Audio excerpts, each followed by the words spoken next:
por los siglos de los siglos. Amén. En nombre del Padre, del Hijo y del Espíritu Santo. Amén.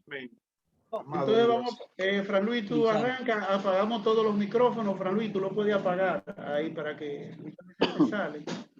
Y nada, ahorita en preguntas se abre igualmente así. Perfecto. Nada, ok, todo tuyo, Fran Luis, las cámaras y micrófonos. Bien, pues gracias una vez más para pues fortalecernos como diáconos. Vamos a tener esta formación sobre el servicio. Pidamos la fuerza del Espíritu Santo con esta breve oración. Padre eterno, por los méritos de la pasión de tu Hijo Jesucristo, renueva en nosotros la unción de tu Espíritu Santo. Padre eterno, por los méritos de la pasión de tu Hijo Jesucristo, renueva en nosotros la unción de tu Espíritu Santo. Padre eterno, por los méritos de la pasión de tu Hijo Jesucristo, renueva en nosotros la unción de tu Espíritu Santo. Amén. Gracias, Señor. Gracias. Gracias. Bien, mis queridos hermanos, hermanas, hermanas no hay. La costumbre de decir hermanos y hermanas. Vamos a mirar esta reflexión a partir de un texto que hemos elaborado para reflexionar sobre el mismo. Ustedes pues verán esta dinámica que hemos preparado para hablar un poco sobre lo que identifica o caracteriza a la vocación diaconal y sobre todo la ordenación diaconal. Como vamos a ir mirando en la presentación, hemos tomado textos fundamentalmente del Catecismo de la Iglesia Católica y de algunos documentos del Concilio Vaticano II que tienen que ver sobre el tema. Quizás lo más importante para nosotros entender cuál es el ministerio diaconal, tendríamos que irnos justamente a la vocación de los diáconos como lo establece el mismo libro de los Hechos de los Apóstoles. En el libro de los Hechos de los Apóstoles, nosotros tenemos que encontrar, sobre todo en la vocación, que son llamados los primeros diáconos. Los primeros diáconos. En el libro de los Hechos de los Apóstoles se nos narra entonces estos acontecimientos de la llamada de los primeros apóstoles. Voy a buscar ese texto, creo que en el capítulo 8, y sería para nosotros como una primera aproximación a qué es lo que Dios está pues pidiéndonos, ¿no? Pidiéndonos. Entonces, en el capítulo 6 dice: por aquellos días, como el número de los discípulos iba en aumento, hubo quejas de los llamados helenistas contra los llamados hebreos, porque según ellos sus viudas eran tratadas con negligencia en el servicio. Ahí ya hay una primera idea. Hay una queja porque los que tenían que atender a las viudas, darle servicio diario a las viudas, no estaban dándoselo correctamente. Entonces hay una intervención de los 12. Los 12 reunieron la asamblea de los discípulos y le dijeron: No es correcto que nosotros descuidemos la palabra de Dios para hacernos cargo de estos servicios. Fíjense ahora, entonces vamos a entender ahora el cuadrito que tenemos en esa primera imagen. No es correcto que nosotros descuidemos la palabra de Dios para hacernos cargo de estos servicios. Por lo tanto, hermanos, elijan entre ustedes 7 hombres de buena fama, llenos del Espíritu Santo. Aquí ya hay unas características que nos tienen que definir a nosotros también. Primero, elijan hombres de buena fama, llenos del Espíritu Santo y de sabiduría. Les confiaremos esta tarea, mientras que nosotros nos dedicamos de lleno a la oración y al ministerio de la palabra. Toda la asamblea estuvo de acuerdo y eligieron a Esteban, hombre lleno de fe y Espíritu Santo, a Felipe, Prócoro, Nicanor, Timor, Pármenas, Nicolás, que era un prosélito de Antioquía. Los presentaron a los apóstoles, quienes les impusieron en oración y les impusieron las manos. Ahí hay entonces una ordenación. La imposición de las manos es el rito esencial de la ordenación,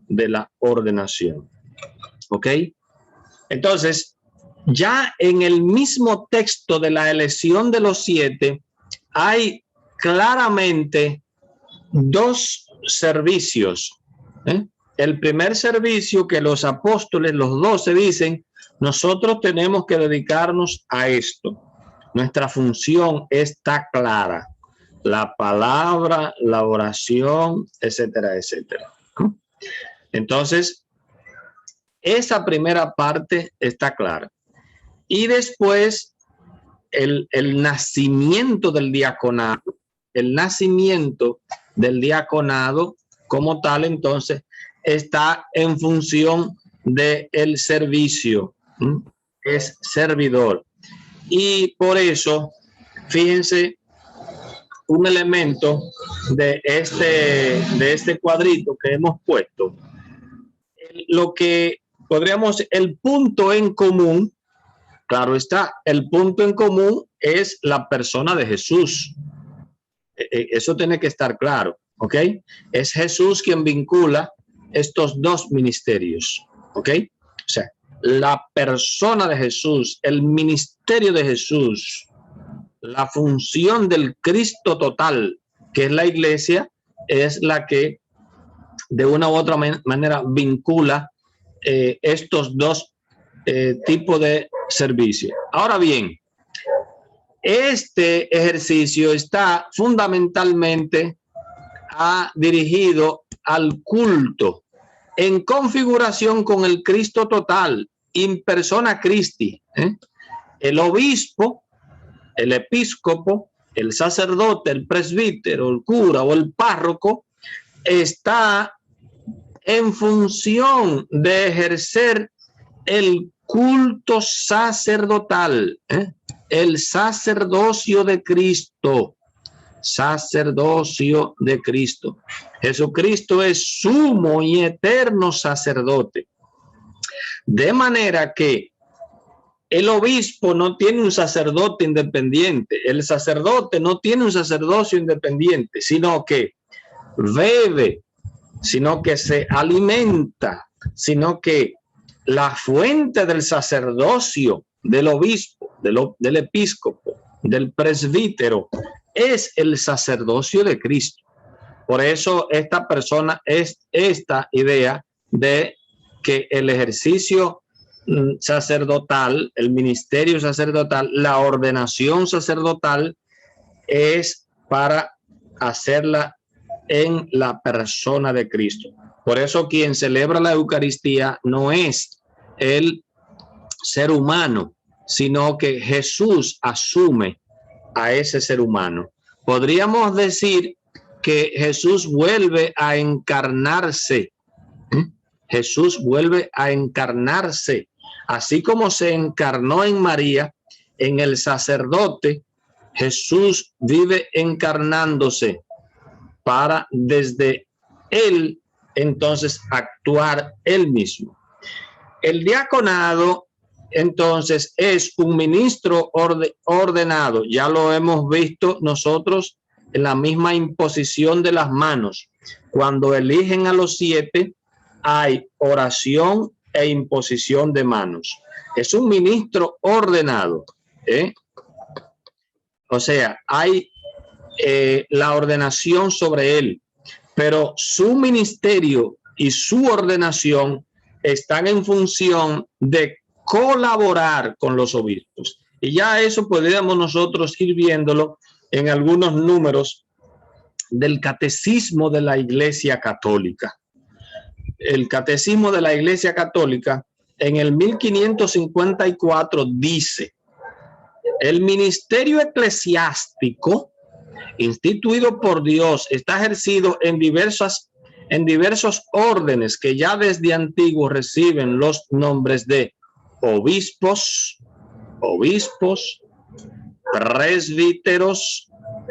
presbíteros y diáconos. Eso también lo vamos a ver en la Lumen Gentium número 28, la Constitución Apostólica del Concilio Vaticano II sobre la Iglesia. Entonces, sigue diciendo, la doctrina católica expresada en la liturgia, el magisterio y la práctica constante de la Iglesia, reconoce que existen 2 grados de participación ministerial. Eso ya es muy importante. ¿Ok? 2 grados de participación ministerial en el sacerdocio de Cristo, el episcopado y el presbiterado. ¿Ok? Fíjense que aquí habla del sacerdocio de Cristo. Ojo, lo que yo decía aquí, ¿ok? Ese sacerdocio que ejerce el obispo y el presbítero es el sacerdocio de Cristo, ¿ok? Y luego sigue diciendo, el diaconado está destinado a ayudarles y servirles a ellos dos, tanto al presbítero como al obispo. Por eso el término sacerdos designa en el uso actual a los obispos y a los presbíteros, pero no a los diáconos, ¿ok? Nosotros no somos sacerdos, ¿ok? Entonces, designa. Sin embargo, la doctrina católica enseña que los grados de participación sacerdotal, episcopado y presbiterado, y el grado de servicio diaconado, son los 3 conferidos por un acto sacramental de ordenación. ¿Ok? O sea, somos ministros ordenados. ¿Ok? Somos ministros ordenados. Dice, es decir, por el sacramento del orden. Nosotros tenemos el sacramento del orden. Ahora, continuemos un poquito más. Avancemos en algunos números. El 1569 dice, en el grado inferior de la jerarquía, están los diáconos, a los que se les imponen las manos para realizar un servicio y no para ejercer el sacerdocio. Punto. ¿Ok? Se les imponen las manos para ejercer un servicio y no para ejercer el sacerdocio. En la ordenación al diaconado, solo el obispo impone las manos, significando así que el diácono está especialmente vinculado al obispo en las tareas de su diaconía. Esta es una oración de San Hipólito en la tradición apostólica octava. ¿Ok? No estoy seguro si esto sigue siendo así, no lo estoy seguro. Pero ya cuando San Hipólito escribe, ya era solo el obispo quien imponía las manos en la ordenación diaconal. En el 1570, el catecismo sigue diciendo, los diáconos participan de una manera especial de la misión y la gracia de Cristo. Pongan atención a esto porque nos puede ayudar mucho este 1570. Dice, los diáconos participan de una manera especial de la misión y la gracia de Cristo. El sacramento del orden los marcó con un sello, carácter, que nadie puede hacer desaparecer y que los configura con Cristo, que se hizo diácono. Jesús mismo se hace el servidor de todos. Es la persona que está volcado hacia los demás, hacia los otros. Jesús jamás piensa en él. Jesús siempre está pensando en el bien de los demás. Por eso él también es diácono. Es decir, el servidor de todos. Marcos 10:45, Lucas 22:27. Corresponde a los diáconos, entre otras cosas, aquí viene entonces ya algunos elementos propios del servicio: asistir al obispo, a los presbíteros en la celebración de los divinos misterios, sobre todo la Eucaristía, y en la distribución de la misma, asistir a la celebración del matrimonio y bendecirlo, proclamar el evangelio y predicar, presidir las exequias y entregarse a los diversos servicios de la caridad fraterna. Fíjense, en este 1570 hay una lista de cosas que son propias del diácono, propia de su servicio. Asistir al obispo, en lo que el obispo entienda que el diácono le pueda asistir. Okay, eso es lo primero. Recuerden que estamos vinculados con el obispo. Okay, por esta misma frase que ha dicho San Hipólito, nuestro ejercicio ministerial, nuestra ordenación diaconal está en función de lo que el obispo nos pida. ¿Ok? Y la asistencia, de una u otra manera, todo sacerdocio está en función, o mejor dicho, todo el ejercicio ministerial del sacerdocio como delegado del obispo en cuestiones, por ejemplo, como parroquias. Cuando el sacerdote es nombrado párroco, automáticamente se convierte en un delegado del obispo. Por eso, cuando usted le sirve a un sacerdote en una parroquia, ojo, a quien usted le está sirviendo es al obispo. ¿Por qué? Porque como el obispo no puede estar en todas las parroquias, entonces él delega en el presbítero la administración de la parroquia y por eso se convierte en párroco. ¿Ok? Pero de una u otra manera, el último responsable de esa parroquia es el obispo, ¿eh? Es el obispo. Por esa razón, a los presbíteros en la celebración de los divinos misterios, sobre todo en la Eucaristía, en la distribución de la Eucaristía, a asistir a la celebración del matrimonio y bendecirlo, porque recuerden que los ministros propios del sacramento del matrimonio son los contrayentes.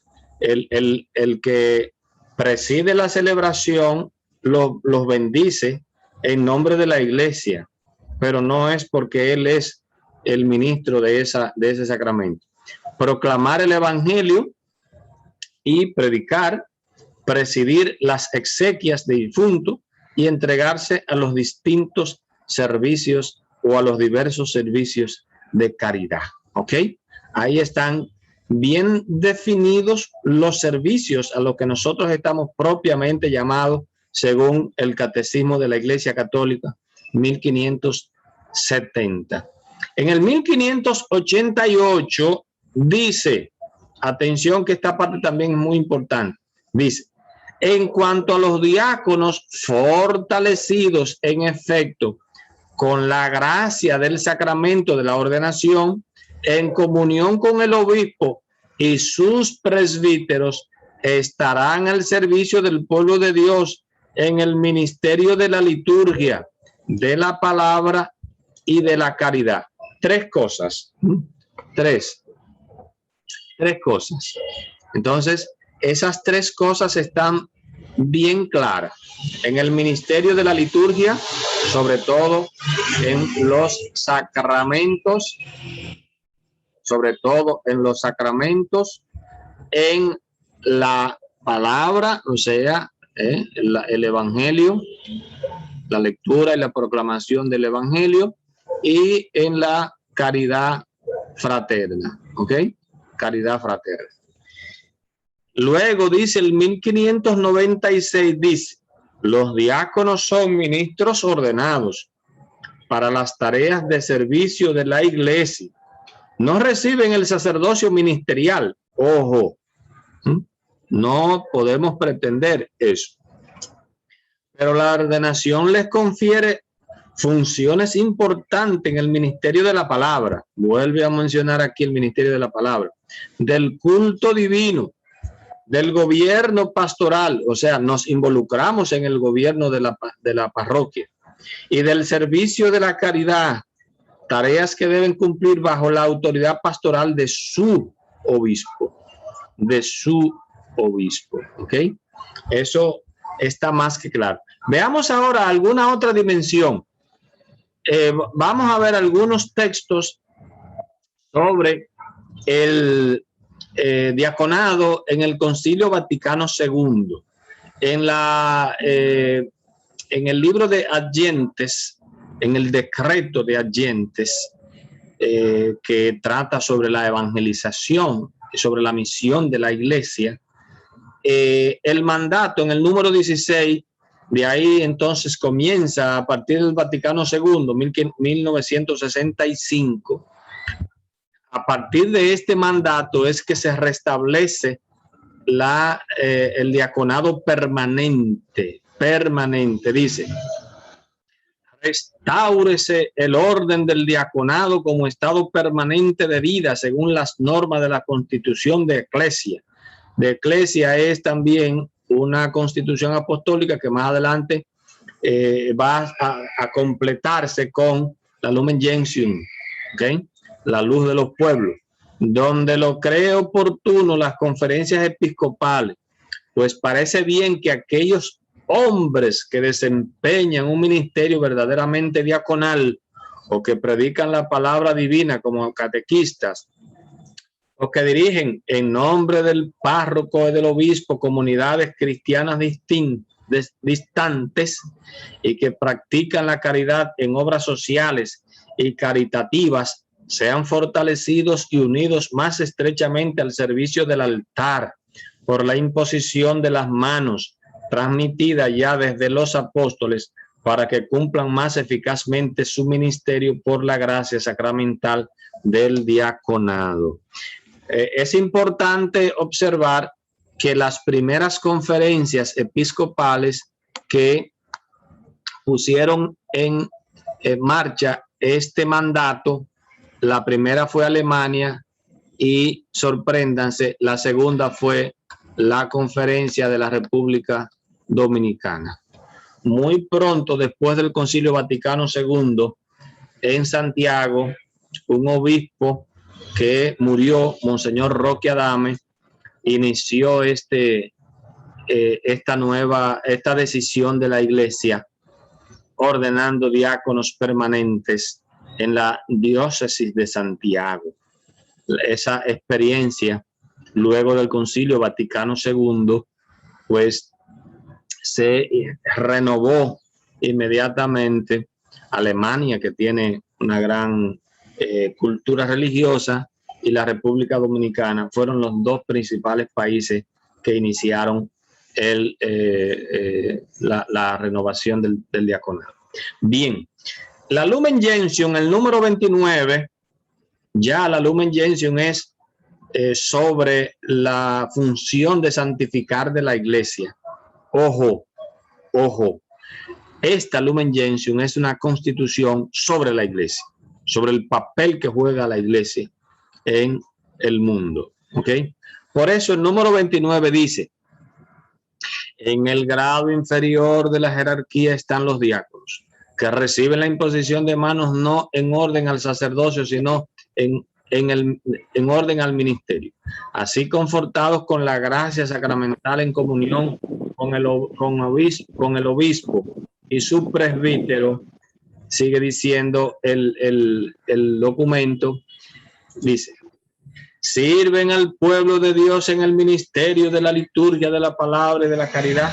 Es oficio propio del diácono, según la autoridad competente se lo indicare. La administración solemne del bautismo, aquí ya en la Lumen Gentium nos autoriza a ejercer pues el ministerio de la administración del bautismo, el conservar y distribuir la Eucaristía, el asistir en nombre de la iglesia y bendecir los matrimonios, llevar el viático a los moribundos, leer la Sagrada Escritura a los fieles, instruir y exhortar al pueblo, presidir el culto y oración de los fieles, administrar los sacramentales, como por ejemplo las exequias, presidir los ritos de funerales y sepelios dedicados a los oficios de la caridad y administración.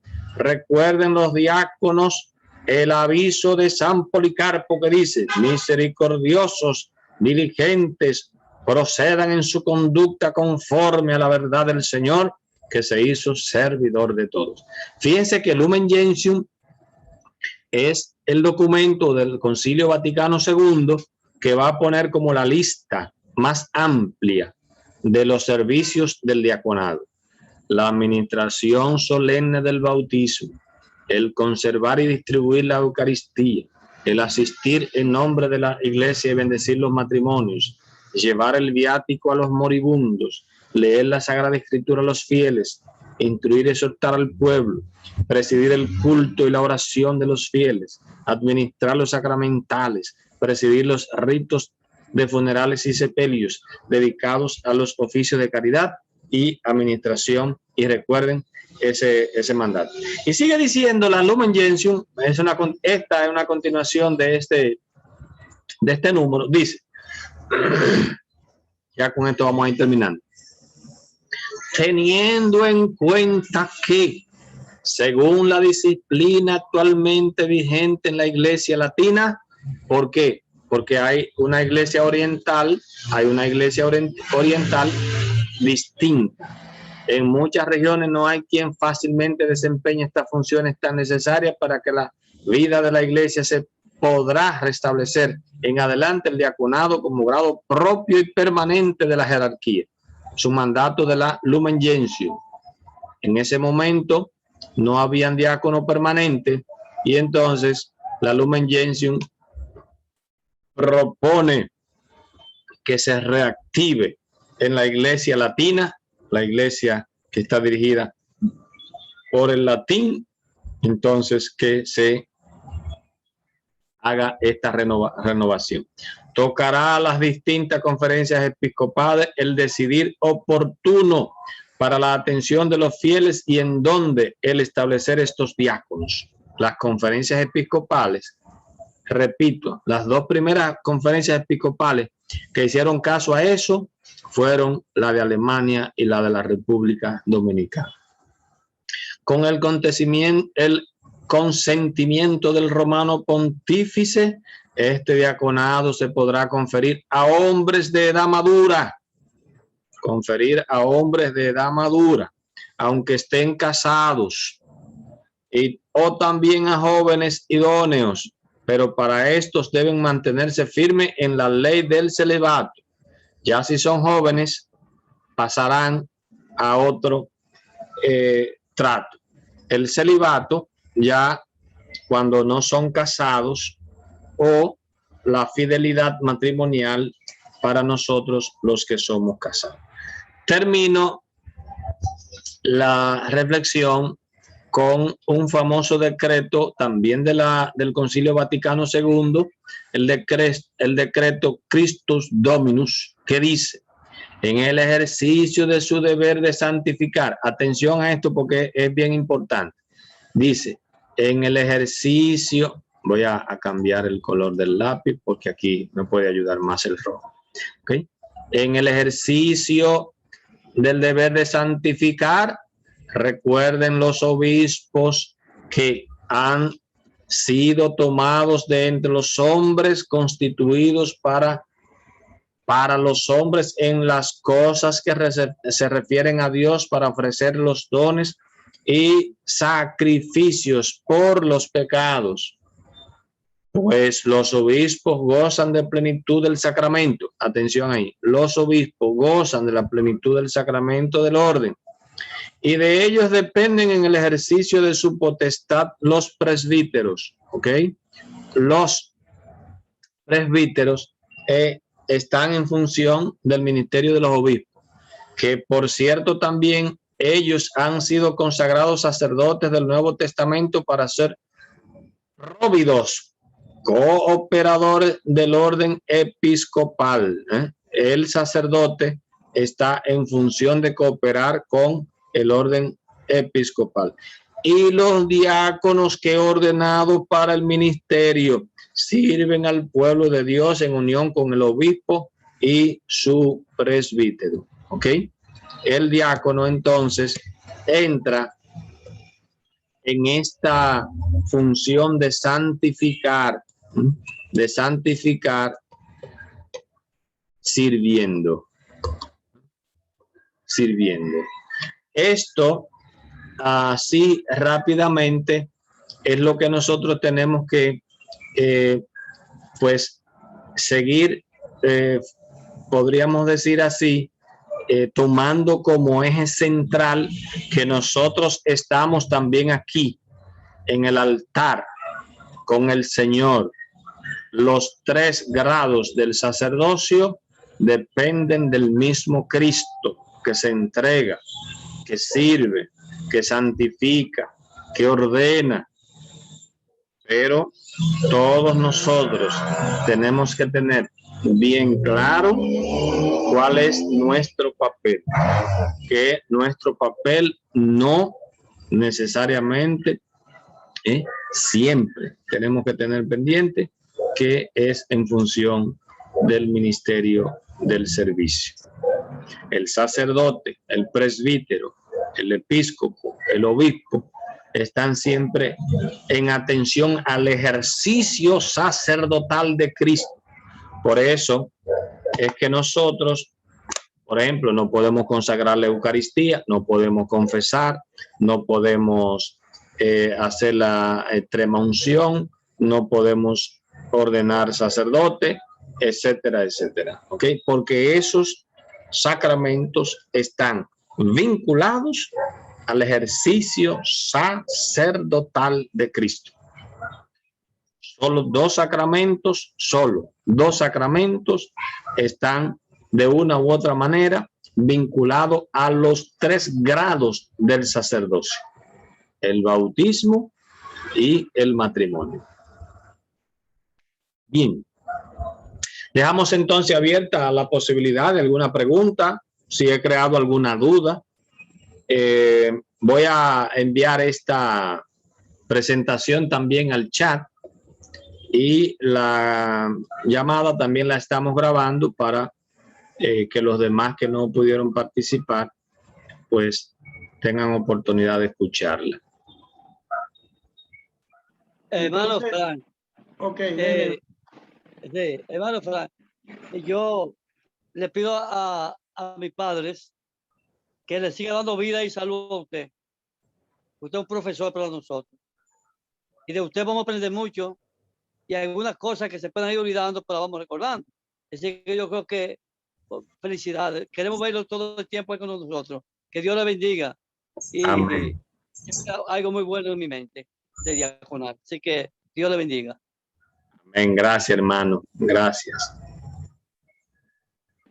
Pues sigamos alguna otra inquietud o cosa que de la que dijo Fran Luis que no la hemos observado, o algo con relación al ministerio que vaya relacionado, claro, a lo que al tema del diaconado. Sí, hermano Fran, ¿me escuchan? Sí. Ok.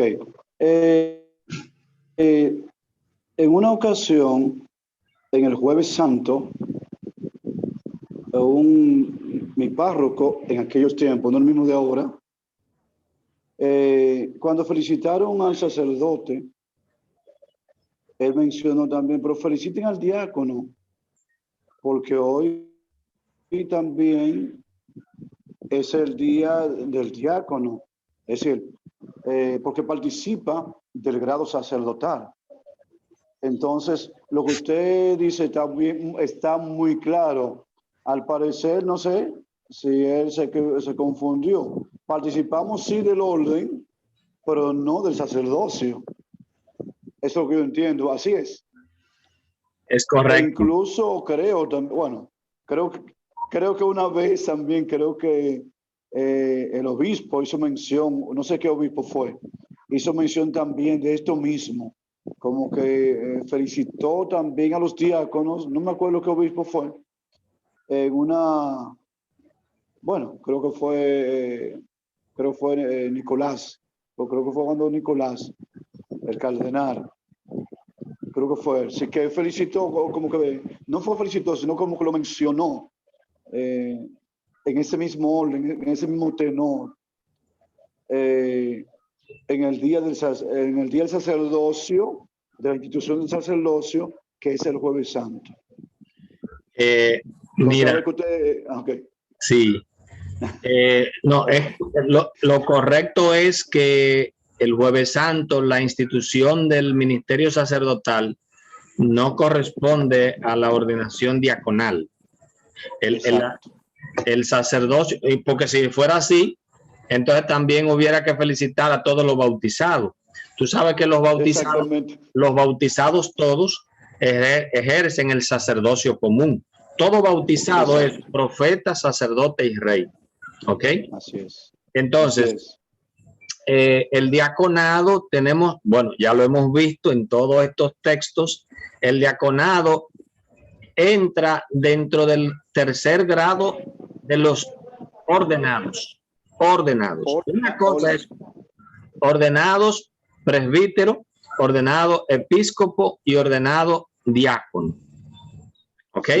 Ahora, el grado sacerdotal, lo dice bien claro el catecismo, el grado sacerdotal tiene dos niveles, el episcopado y el presbiterado. ¿Ok? Esos dos grados ejercen el sacerdocio de Cristo, el sacerdocio ministerial de Cristo. Ministerial de Cristo. ¿Qué quiere decir eso? Que cuando el sacerdote celebra la Eucaristía, es Cristo que celebra. Es Cristo mismo que celebra. En el ejercicio del sacerdocio. Por esa razón, el diácono no puede jamás celebrar la Eucaristía, jamás. No, jamás. O sea, ni siquiera por una emergencia. Usted puede distribuir la comunión, pero siempre va a estar ya consagrada por un sacerdote para que usted pueda distribuirla. ¿Ok? Porque el sacerdocio, el sacerdote, el presbítero y el obispo ejercen el ministerio sacerdotal de Cristo. Los bautizados compartimos el sacerdocio común por nuestra condición de bautizados. ¿Okay? En ese sentido también todos nosotros los diáconos como bautizados. Ahora nosotros entramos en una dimensión de ordenados porque se nos ora y se nos impone las manos desde el mismo día que eligieron el primer diácono.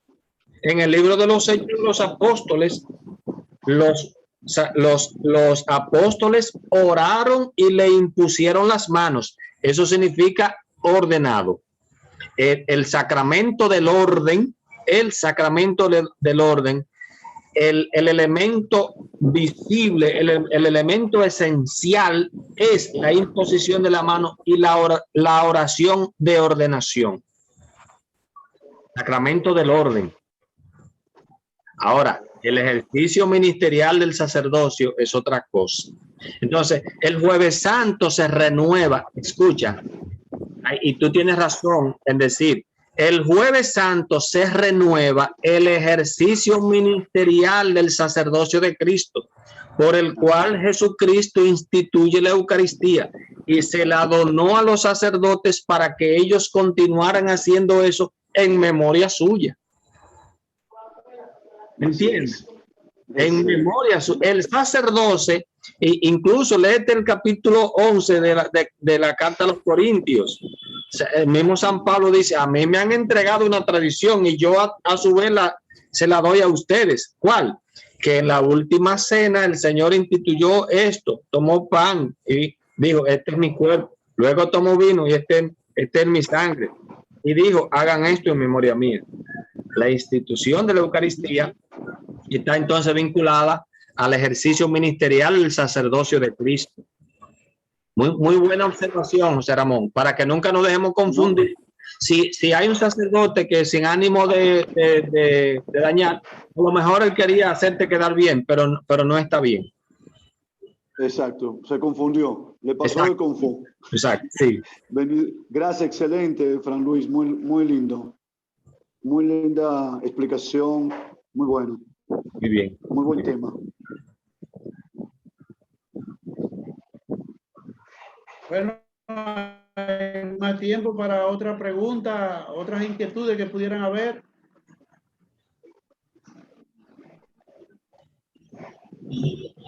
Están así en lo que, no sé quién, cierra el micrófono, Andrés. Están así, bueno, ahí está el diácono Lorenzo. Lorenzo, dele Lorenzo. Bien. Está interesante, sumamente interesante. Gracias, Fran Luis, por esa sapiencia y esa fluidez y la facilidad con que pone disponible tu conocimiento para con nosotros. A raíz de lo que planteaba el hermano José, recuerdo que ya en la postrimería de la formación en el seminario, mi promoción, la promoción San Felipe, se generó un debate. Ese debate consistía en que si el diácono actuaba in persona Christi o no. Si mal no recuerdo, fue en una clase del diácono Vargas. Entonces, se generó ese debate ahí y se llegó a la conclusión, amparado en la interpretación entonces de algunos numerales del catecismo y algunos cánones del Código de Derecho Canónico, que el diácono sí actúa in persona Christi. Entonces, ahora me llega la confusión de que con este debate, de que sí actúa o no actúa in persona Christi el diácono. No se puede decir que el diácono actúa in persona Christi. Claro, Jesús está acompañando, el Espíritu Santo está acompañando, pero tenemos que tener cuidado con la fuerza de las palabras, ¿ok? Porque eso puede generar confusiones. Cuando nosotros decimos que actúa in persona Christi, es porque en ese momento Cristo asume una vez más la entrega total de su pasión, muerte y resurrección. Cuando Jesús actúa in persona Christi, es porque nuevamente se está entregando. Eso es una de las cosas que tenemos que tener bien claras. Y no hay un ejercicio, por ejemplo, sacramental nuestra en que eso pase. Tú, por ejemplo, ¿quién es el que perdona los pecados en la confesión? ¿Es el sacerdote? Es Cristo mismo. Cristo mismo. Por eso nosotros no podemos confesar. ¿Por qué? Porque ahí está sentado Cristo. Y a eso es que la iglesia se refiere cuando dice in persona Christi. Eso es una mala interpretación de esa expresión de in persona Christi. Estamos clarísimos que Jesús está con nosotros en nuestro ejercicio ministerial y que somos llamados por Jesús y que somos incluso guiados por el Espíritu Santo, que es la misma Santísima Trinidad que va guiando nuestro ministerio. Eso está claro, pero hay que diferenciar una cosa y la otra, porque si no, eso puede generar confusiones a que ahora, por ejemplo, yo puedo decir, bueno, si Jesús está actuando en el diácono in persona Christi y hay sacramentos que yo no los puedo ejercer ¿Por qué? Porque lo ejerce el sacerdote in persona Christi. Pues si en mí actúa in persona Christi, ¿por qué la iglesia me impide que yo pueda ejercer o celebrar la Eucaristía? Hay que tener cuidado con esas interpretaciones. In persona Christi significa que Cristo está utilizando personas concretas delegados por la iglesia para ejercer su ministerio sacerdotal, pasión, muerte y resurrección. Ojo, por eso el efecto de la iglesia que es la que administra unas gracias que Dios ha dado y que sigue dando hoy. Por eso la iglesia es la que administra esos sacramentos y sabe a quién se lo da y a quién no se lo da. Por eso la iglesia cree firmemente que hoy Cristo se está entregando por los pecados de hoy, con la misma fuerza de hace más de 2000 años que murió allá en la cruz. Pero hoy en cada Eucaristía Jesucristo se está entregando por mis pecados y por los pecados de toda la humanidad. Hoy. ¿Dónde? En la Eucaristía. Porque es el mismo Cristo que se entrega ahí. Esa es la expresión in persona Christi. Es eso lo que quiere decir. Entonces, eso no es verdad.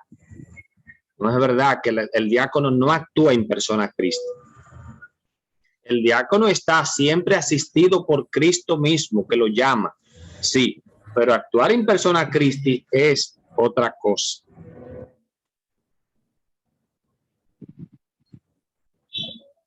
Gracias, hermano Fran Luis, por la aclaración. Oye, y quizá un poco así, que donde también se presta la confusión, es solamente que se quede la palabra, como dijo Fran Luis, actuar in persona Christi, en la persona de Cristo, en verdad. Nosotros estamos configurados al ministerio, ¿verdad?, del sacramento del orden para servir. Exacto. Para servir es que estamos ahí. O sea, y como bien lo dijo Fran Luis, que decía la Lumen Gentium, para servir a lo que el obispo disponga. Lo que el obispo nos ponga a hacer. Si el obispo nos manda a visitar a los enfermos, cualquiera de nosotros, a un hospital, ahí tenemos que ir y ejercer nuestro ministerio. Que nos mandan a ese servicio en el momento que sea de una celebración eucarística, tenemos que vamos a decir que coincida, pero que el obispo nos está asignando un servicio, atender una comunidad quizá en ese sentido. O sea, a veces nosotros los diáconos también caemos, bueno, estamos dentro de los clérigos por el sacramento del orden, pero sí caemos en clericalismo y queremos hacer las cosas casi igual que el sacerdote. Muchas cosas ahí y qué bueno que Fran Luis aclara esa parte Sí. de lo que es in persona. Sí, yo estoy totalmente de acuerdo contigo, Pedro, en el sentido de que a veces tenemos la tentación de ir más allá de lo que nos toca. Yo creo que por eso vale la pena estas formaciones fundamentadas en lo que dice la iglesia. De plano, Lorenzo, tu intervención fue muy buena, porque ese tipo de discusiones a veces fervorosas, la gente tiene muchos argumentos. Te prometo que voy a buscar también en el Código de Derecho Canónico esos elementos que tienen que ver con las facultades de uno y otro en el Código de Derecho Canónico, porque tú sabes que hay penas que están establecidas para el que transgrede esas funciones, y tiene que establecerlo bien claro. Cuando el Código de Derecho Canónico habla sobre esas deliberaciones, para establecer las penas, debe establecer con claridad cuáles son las funciones, si no, no tendría ningún efecto. Entonces, eso está claro en el Código de Derecho Canónico, muy claro, por el asunto de las usurpaciones. Hay un motus propios creo que de Benedicto XVI. Ok, está lo que es persona, in persona Christi, pero también está lo que es in persona capiti, que ahí en ese motus propios fuimos desvinculados los diáconos, que habían otras normas, otros numerales, ahí no recuerdo de cuáles de los documentos, como que nosotros estábamos vinculados a la impersona capiti, o sea, como cabeza, como cabeza, y ahí con ese motus propio quiero decir que quizás después más adelante, para mí quizá consiga, yo lo puedo buscar ahí, que deja claro eso, que nosotros quedamos como desvinculados de ese impersona capiti también, o sea que Sí. cosas ahí también que queda muy clara, Sí. Sí, a partir de lo que dice Lorenzo, vamos a tener alguna investigación sobre eso. Gracias por esa información, Pedro, del Papa Benedicto XVI. Sí, hay un mundo propio. No sé, pues nada, mis hermanos, yo creo que ha sido muy interesante esta noche. Miren cómo la formación, cómo vamos cayendo en conciencia, aclarando todo lo que concierne a nuestro ministerio. Los límites, yo digo, vemos los límites de nuestro ministerio. Y como decía Fran Luis, nosotros estamos llamados a servir en esas áreas que quedaron muy específicas en un documento de la iglesia, lo que es la Lumen Gentium. Yo creo que más de lo que dice ahí, a nosotros no nos piden hacer más de lo que dice ahí. Si nosotros hacemos más de lo que dice ahí es porque queremos hacerlo ya. Exacto. Bueno, entonces, y miren lo que es la formación, cómo esta noche abre esa posibilidad de continuar, de seguir revisando esa parte que había planteado el diácono Lorenzo. O sea que la formación nos da a seguir formando, que es lo interesante. Es lo interesante, ¿verdad? De lo que ha sucedido esta noche y lo que sucederán las demás noches. Así es que, no sé, yo creo que ha sido una noche muy interesante. Bueno, ya que, Fran Luis, yo no quiero comprometerte, no sé cómo tú estás, pero ya, como sería bueno, no sé cómo darle una continuidad a esa parte y algo que con relación a la inquietud de Lorenzo, lo que le presentaron en la formación, pudiéramos aclarar un poco más ahí en ese aspecto. Yo por suerte este periodo académico no tengo clase los jueves en la noche, tengo clase hasta las 7, de manera que el mes que viene, si quieren, podemos tener también la reflexión a partir de un poquito aclarar lo que implica el término in persona Christi, para ver si, y cualquier otra cosa, cualquier duda así que surja, pues es bueno con los documentos de la iglesia, pues ubicar esas cosas. Exactamente. Pues nada, yo creo que ha sido una noche maravillosa. Pues continuamos, Fran Luis, con el jueves 3 del mes que viene, con la formación que vaya conectada a esta, ¿verdad? Esta inquietud y otras cosas que pudieran ser. Hay mirar un poco la liturgia a la que el diácono está llamado a realizar, quizá pueda ayudar un poco ahí. Hablar un poco exactamente, Pedro, sobre eso lo iba a decir. Exacto. Que puede ser ahí el diácono y los sacramentos, o sea, claro, ya Fran Luis hizo hincapié y definió, quedó claro los 2 sacramentos que estamos llamados a ejercer, a ministrar, podemos decir así. O sea que hay muchos temas interesantes por ahí por la liturgia que nos van aclarando muchas cosas que vemos, que se realizan, que otros diáconos, quizá hay diáconos que hacen cosas que no le competen al ministerio. Bueno, aclarar eso. Porque es que así vamos dando un mejor servicio. Mientras más nos formamos, mejor servimos. Yo estoy claro en eso. Y yo sé que todos ustedes saben también.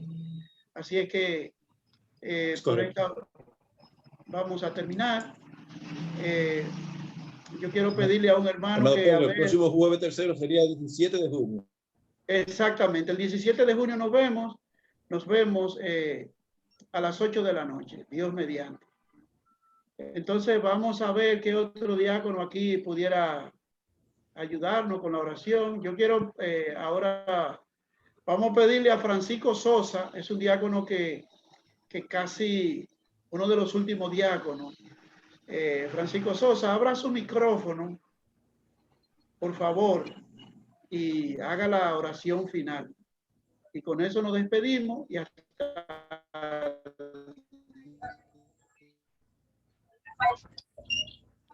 pues muy bien. Está programado.